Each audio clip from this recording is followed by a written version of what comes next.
de los temas que exploramos en Hazte Cargo son los misterios. Por ejemplo, ¿qué lleva a un hombre con muchos seguidores dedicado justamente a explorar los misterios y las conspiraciones? Después de 30 años de una hermosa relación, entrar a la conspiración del matrimonio. Hoy en Hazte Cargo. Nada haría pensar que nuestro próximo invitado, luego de cierta cantidad de años, tomaría una de las decisiones más peligrosas y más importantes de la vida. Hoy vamos a conocer a este sujeto y su modus operandi. ¿Cómo lo hizo? ¿Qué lo llevó a tomar esa decisión? Trataremos de ingresar en la mente de este personaje. ¿Qué onda, Edu? ¿Me tenés atemorizado? Quiero invitarlo a usted y a todos los telespectadores a que conozcan nuestro siguiente invitado. Juan Andrés Salfate Torrealba es conocido por su gran devoción a todo lo relacionado con las conspiraciones. Y claro, si cuando el hombre lo afirma días después, llegamos a la conclusión de que en realidad todo calza. De profesión publicista, cursó la secundaria en el Instituto Nacional y posteriormente estudió publicidad en la Universidad de Santiago de Chile. Debutó como crítico de cine en el diario El Mercurio, lugar donde trabajó por más de 10 años. Salfate, de largo recorrido en la televisión, hoy llega a nuestro programa para contarnos uno de los momentos más importantes de su vida. Y es que tras pololear 30 años con su pareja Cecilia, con la cual ha formado una hermosa familia de 3 hijos y llevan una relación desde que se conocieron en el colegio, en la actualidad ha tomado la decisión de casarse. ¿Por qué dará ese paso tan importante? A continuación, en un nuevo capítulo de Hazte Cargo, Salfate se confiesa. Gran privilegio para nosotros tener a este maestro del suspenso, de la conspiración del ministerio, del misterio con nosotros hoy, Juan Andrés Salfate. ¿Cómo llega Juan Andrés a interesarse en estos temas? ¿Desde chico fuiste como misterioso? Absolutamente. Bueno, parto diciendo que el privilegio, la verdad, es todo mío estar frente a un hombre realizado como usted, compadre. Así que muchísimas gracias por la invitación. Gracias. ¿Cómo uno llega a estos temas? Finalmente, cuando uno aporta una mente inquieta y comienza a leer cualquier área, desde la historia, el arte, incluso los cómics o algún interés particular por el cine, tú te vas a dar cuenta de que hay cosas que, como decimos por acá, calzan. Hay como una especie de pequeño misterio que se urde, que se va cosiendo como un tejido misterioso detrás de varios temas que parece vincularlo completamente todo. Tipo Truman Show. Algo como Todo es Truman todo un teatro a tu alrededor. Tengo la noticia, maravilloso. por fin te vamos a decir. ¡Qué aparezca! ¡Todo es falso! ¡Todo es falso! No. Oye, pero filosóficamente hablando, fíjese Sí, que amigo ya. mío no se equivoca en nada. Si Ya. de alguna manera, como postulaba Platón, Sí. que vivimos en una especie de caverna donde las grandes máximas verdades puede que se encuentren en un plano que uno necesite llegar hasta allá y solamente lo que uno es capaz de observar son apenas sombras, meros reflejos de una existencia, de una verdad mucho más trascendente. De una u otra manera vamos a tener que caminar por caminos peligrosos, misteriosos que no están vedados. Sí, estaba escuchando ayer nomás de este astronauta Irwin, que sube hacia la luna pensando, yo soy lo máximo, yo soy la culminación de la humanidad en la historia. Pisa la luna, fíjate, mira sus pisadas, que sabe que van a durar 1.000.000 de años porque no hay viento lunar. Exacto. Levanta la vista y ve la Tierra. Y le viene a la mente que otro pasó por los vacíos y llegó quien pisó la tierra y le parecieron mucho más válidas sus pisadas, obviamente Jesús de Nazaret. Y él se entregó a Jesús en la luna. Le pregunté yo a su intérprete, ¿Dios estaba en la luna? Me dijo, sí, lo conocí ahí. Coméntame eso. Bueno, yo creo que no se equivoca. Hay que partir respecto ante la pregunta de ¿qué es Dios para uno? Ya. En lo personal, creo que es lo máximo. Siendo que no me considero una persona religiosa en lo que la mayoría entiende, pienso que mi llamado, mi conexión con esta entidad superior, autónoma y sin embargo que vive en una chispa en cada uno de nosotros, en este misterioso juego de la vida que es casi como jugar a la escondida. Es como decir, me voy a multiplicar, voy a vivir en cada una de estas de mis creaciones y en este juego de la escondida voy a, en la mente del hombre, ubicar precisamente en lo más recóndito, porque uno dice, ¿dónde me oculto? En la luna, el hombre puede llegar a la luna y me podría descubrir, en el sol, en los planetas, en otras galaxias. Sin embargo, me voy a esconder lo más cerca que poder, al interior de un trabajo que está en la mente, que está en una conexión con el alma. Sí. Para mí, Parece que Dios has es lo leído más importante. Yo creo que inevitablemente ¿Has leído? todos vamos en rumbo a ser felices ¿Has para leído allá. tu Biblia? No sé, porque hay un salmo que dice exactamente lo que tú acabas de decir. Maravilloso. Dice, yo si me voy para lo más lejos o me escondo en lo más pequeño, no podré nunca escapar de ti, oh Dios. Algo así Exacto. parecía lo que estabas diciendo Absolutamente. Y sin embargo, qué curioso cuando mucha gente Ya, lo busca ya. demasiado afuera, Sí, cuando sí, en realidad la vista tiene Sí. que ir hacia adentro. ¿Qué mejor ejemplo de la existencia de Dios, Ya. de sus misterios, de los Ya. tremendos milagros? Uno que podría verse solo como una máquina biológica que funciona Ya. pese a uno. Sí. Un corazón que uno no le manda a latir. Sí, sí. Una existencia que no viene comandada ni siquiera por tus padres, Ya. y sin embargo acá está, un verdadero milagro, una especie de entidad pensante. Sí. Hay el milagro del hombre, a diferencia Ya. de los animales, plantas y otras criaturas que tienen la posibilidad de devolverle la mirada a la vista para contemplar esta creación. Muy Me bien. parece que es muy maravilloso. Sí, sí. Yo me convertí en ateo leyendo a Jean-Paul Sartre, que en ese tiempo era ateo, ¿me entendí? Perfecto. Pero tuve mi encuentro personal con el Señor, pero también pasé por el panteísmo. Ajá. Yo era la gota que bajaba hasta el fondo de la... ¡Nirvana! Todo eso es parte de lo que tú estás hablando, ¿no? El Dios inmanente en todo panteísmo. Pero después yo te escucho hablar un poquito más allá, ¿no? Y uno de los temas que sacudió la opinión pública fue la de tu muerte en redes sociales. ¿Te acuerdas? Sí, Te me mataron. acuerdo. Te Sí. mataron. Cuéntanos de qué pasó ahí. Que mandaban un Twitter. Bueno, por lo menos tuve el privilegio de ver cómo iba a ser mi muerte. Claro. En términos de ¿Qué reacción dicen de ti social. cuando no estáis? Mucho apoyo,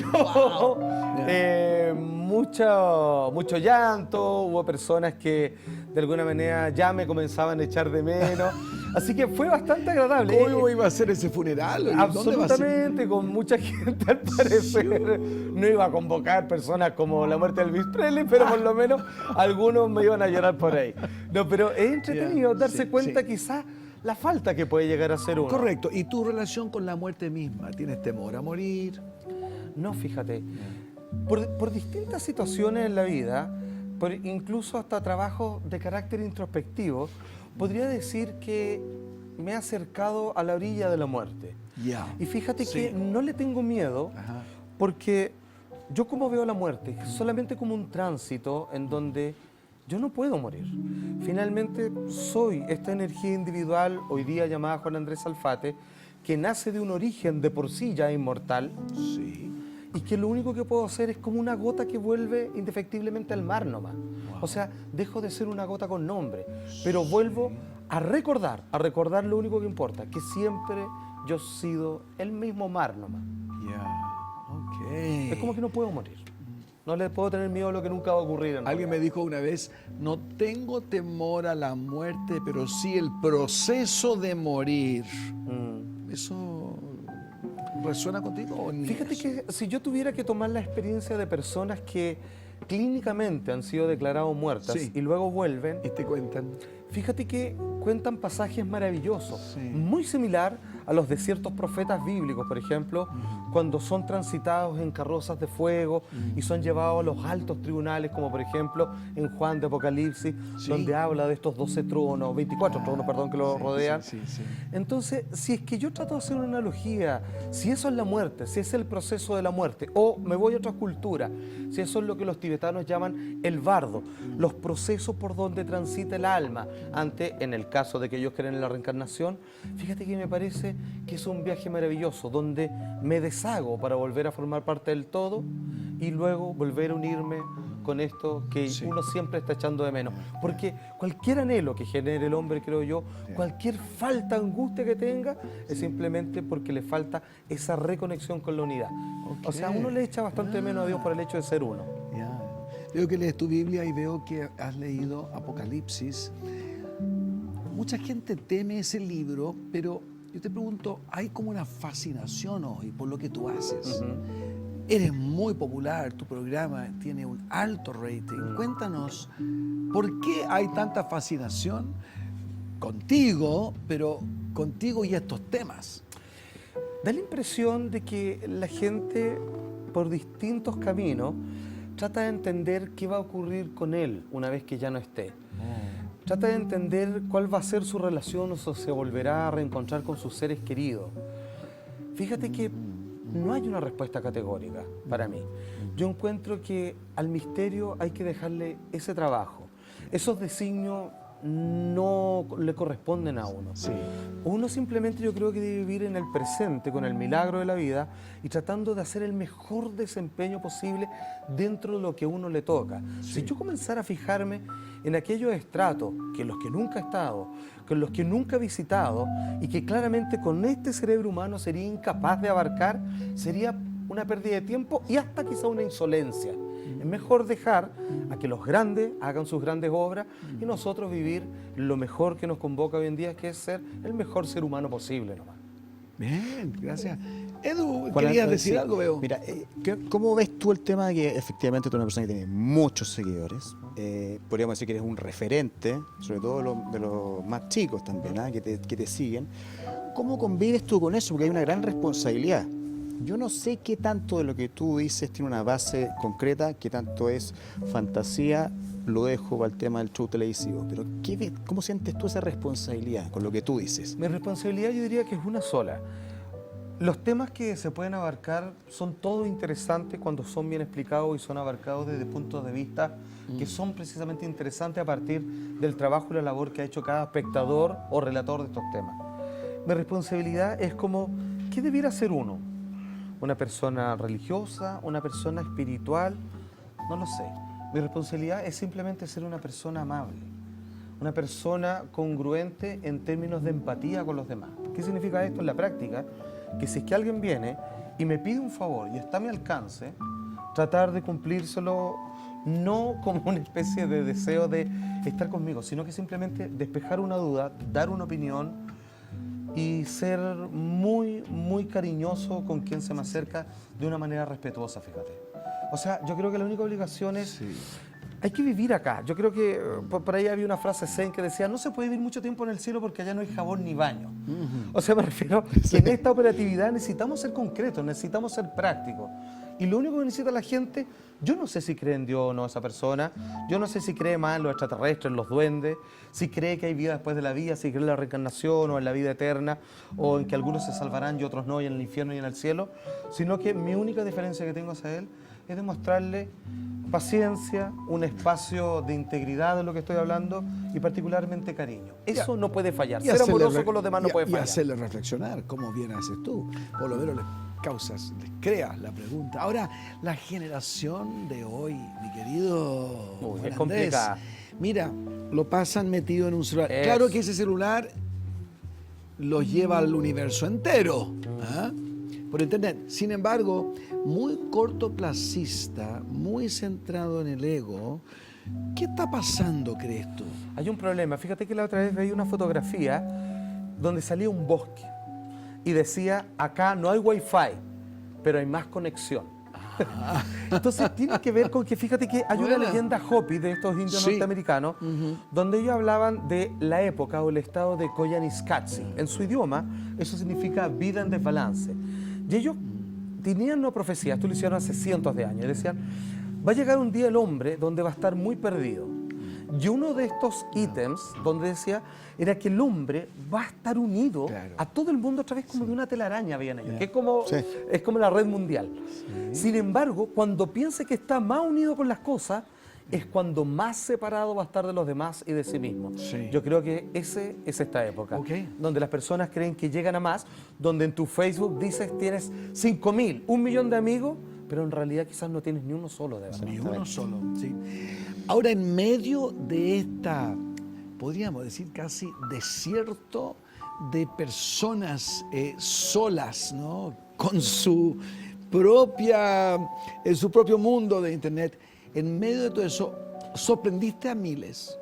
Cuando después de 30 años, con una linda relación con Cecilia, te casas, adoptas una postura, podríamos decir, tradicional, ¿no es cierto?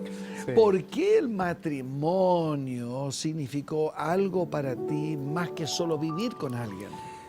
Mira, fíjate que durante todo este tiempo, 30 años juntos, quizás era una parada un poco rebelde, antisistémica. Sí. Me molestan muchas cosas del sistema, me molestan un poco las imposiciones sociopolíticas, me molesta como la mayoría pagar impuestos, cuando era chico tenía que cortarme el pelo para ir al colegio, esas cosas. sí. Entonces, yo de alguna manera quizás me quería demostrar algo, demostrar que puedo ser más fiel que la mayoría de las personas que llevan un anillo en el dedo y mantenerme en el tiempo muy arraigado en lo que es mi familia y mi señora.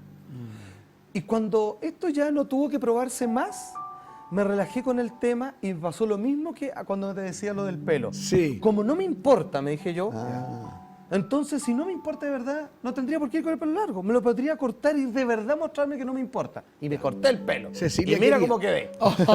Entonces ahora, como quiero demostrar que no me importa y que el vínculo podría ser bonito, podría ser un rito de demostración, incluso de unificación, entonces lo hago sin problema. Bien, ¿y Cecilia te lo pidió o tú se lo pediste a ella? Yo se lo pedí, pero una vez que se lo pido me doy cuenta de que ella estaba feliz que se lo haya pedido. Ay, No me lo quería único que molestar, quería. pero sí, digamos, le cayó algo lo más genial del año. ¿Cambió la relación con el matrimonio? No, para nada. Fíjate que con Porque el ya tiempo estaban en cierto sentido casados. ya estábamos muy comprometidos, de Ya. todas maneras. ¿Tenían casados. hijos? 3 hijos, sí. Con la consola, ustedes tienen comunión familiar, entendemos. ¿Con las consolas? Sí. Sí, también, por supuesto. Digamos que además del perro y las consolas son otros miembros de la familia. Ya. ¿Cómo desarrollas tú lo que pareciera ser un hermoso entorno, y podría decir hasta cristiano, ¿no? La familia nuclear con tu esposa, con la única mujer y con tus hijos. ¿Qué hay allí que te hace valorar eso sobre las demás posibilidades? Fíjate que Podrías tener un amante, podrías tener 2 o 3 hogares como algunos hacen, Claro. pero tú no, tú estás... no podría por algo muy sencillo. Porque fíjate que en algún momento, en los tantos procesos de mi vida, dije, algo tengo que haber hecho bien para que a mí me hayan premiado estando con esta mujer y con estos hijos. Entonces sería realmente, en este caso, morder la mano que te alimenta, la mano que te alimenta, que te nutre espiritualmente, que te nutre en este viaje siempre indeterminado, en donde hemos estado en las buenas y en las malas. Sería realmente hacer el rechazo a la máxima demostración del ejemplo más claro y pragmático que uno tiene donde practicar todo el cariño que uno tiene para entregar, que es tu primer círculo de personas que quiere. ¿Y qué haces cuando hay desavenencias, cuando con Cecilia se pelean y de verdad no pueden entenderse? Hace muchos años que las peleas duran entre 5 y 20 minutos, no duran más. No duran. ¿Por qué? ¿Cómo lo hacen? Porque al rato me doy cuenta de que alguien tiene que acercarse, no a pedir disculpas, sino a decir, ¿sabes qué? No te debía de habértelo dicho de esta manera. ¿Sabes qué? En realidad tú tienes razón y no lo estaba viendo. Uno de los dos siempre se va a acercar. Ahora reconozco que generalmente eso lo tengo que hacer yo soy el que más me equivoco.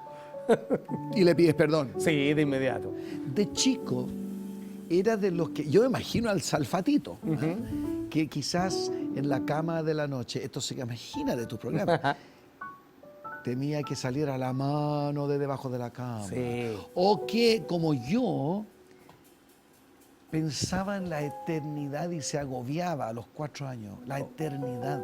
¿Te pasaban cosas así a Sí, esa edad? pero por supuesto. Cuéntanos de tu infancia. Ok, fíjate que yo, el exceso de imaginación y el exceso quizás de no tener algún filtro entre todas las películas que veía, claro, gatilló una serie de ¿cómo decirlo?, de intereses por los enemigos, por la, vamos a decirle, energías malas, entidades, demonios y todo lo demás, fantasmas, en fin. Ahí está. Entonces yo era de los niños que cuando me levantaba al baño, iba haciendo un caminito con las luces, así como prendía la luz de acá al lado de mi cama, el de la pieza, después del pasillo, después del baño, Por si acaso. por si aparecía algo, Wow. que nunca apareció. Nunca apareció.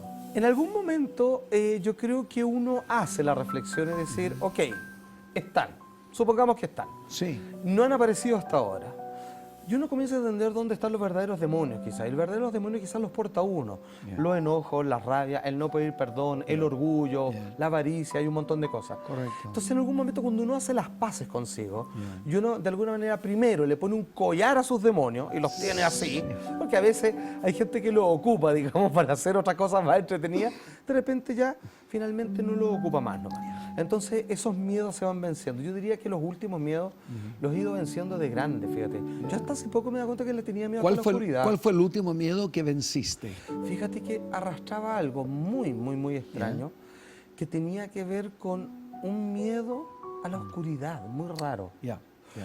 Fíjate que uno se arma de fuerza, es algo muy ridículo, ya con una vida hecha, ya de grande, el hecho de despertar en la noche, más de alguna vez, acompañado de una pesadilla probablemente, me daba cuenta de que tendía a taparme, a no querer ver algo que supuestamente está afuera y que te va a tocar. Ya. Y de repente me digo, ok, hay algo allá afuera, algo concreto como un ladrón, o algo mucho más abstracto como un fantasma, por ejemplo. Y yo digo, ¿cómo puedo estar haciendo esto? Está mi señora al lado, está mi hijo en la pieza. Claro. Yo soy el que tendría que defender, yo soy el que tendría que poner la cara. Y empiezo a destaparme y empiezo a ver qué pasa. Nunca pasa Enfrentar nada. la cosa, sí. Absolutamente, Ya. porque... Y no pasa nada. Y no pasa nada. Ya. Y si pasa, estoy dispuesto, digamos, a enfrentarlo. Sí. Son temores que uno después psicológicamente los puede desgranar de tantas maneras. Es verdad. Y como pastor, hablábamos en un programa recién, o sea, mucha gente nos trae, gente endemoniada, de verdad, que tenemos que echar fuera demonios. Y ahí entran las personas de Jesús, la persona de Jesús. Mira, primero que nada, en cuanto a la muerte, ¿no? El hecho de la tumba vacía que Cristo resucitó. ¡Wow! ¡Wow! Y que dice, el que cree en mí tiene vida eterna. ¡Wow! Pero la otra cosa, como Él enfrenta a todos los demonios, los echa fuera, dice, no temas. Incluso dice, no temas. Me dicen, no la he contado, 365 veces sale en la Biblia, no temáis, no temas. Uno por cada día. Pareciera que Dios no quiere que temamos para nada, Salfate. Qué importante, ¿eh? Fíjate que hace algún tiempo se hizo un estudio respecto a las emociones que llamamos positivas, que nos enraizan, digamos, en un estado de tranquilidad, de madurez y mesura, Sí. y sus contrarios. Y llegaron al amor. Decían, ok, ¿cuál es lo contrario del amor? Entonces tú decías, bueno, el odio. Y empezaron a ver y no era el odio, era el miedo, fíjate. Y se dieron cuenta que el miedo es lo único que genera todas las otras cosas. Claro El que miedo sí. a perder a alguien, Absolutamente. uno se pone retenedor de las cosas. El miedo a perder el trabajo, uno lo hace con mayor avaricia. El miedo a que alguien te vote, hacen los celos. El miedo es la raíz de todos los males. sí. Si uno se siente que está acompañado, se siente en la totalidad, que es lo que uno es, no hay por qué tener miedo, la verdad. Miedo al público, miedo a lo que dicen, porque sabemos que no siempre son simpatizantes. No, Entonces, nunca. Las cosas que han dicho de ti habría derribado a muchos, ¿no es cierto? Incredulidad, por ejemplo, asociado al miedo en la Biblia. Por cierto. La incredulidad. ¿Cómo trabajas tú ese público, ese miedo, los que están en contra tuya, los que se ríen de ti, los que te da... Yo creo que tengo que actuar como Jonás, fíjate. Ya, Donde Te metes a la viene vaina. Dios, viene un ángel y le dice, oye, tienes que avisarle al otro pueblo. Y mira, qué curioso, porque el tema es igual. Él dice, tienes que decirle que se viene un terremoto. Y el otro le dice, ya, pero no quiero hacer eso porque me van a agarrar a piedrazos, yo no quiero. Y finalmente va y lo dice. Y no ocurre el terremoto. Claro. Y ahí sale corriendo, Y se se lo traga la enfurece. ballena, Ya. todo lo demás. Entonces hay que darse cuenta de Sí. que a veces uno tiene obligaciones Ya. que no obtienen los resultados que uno quiere.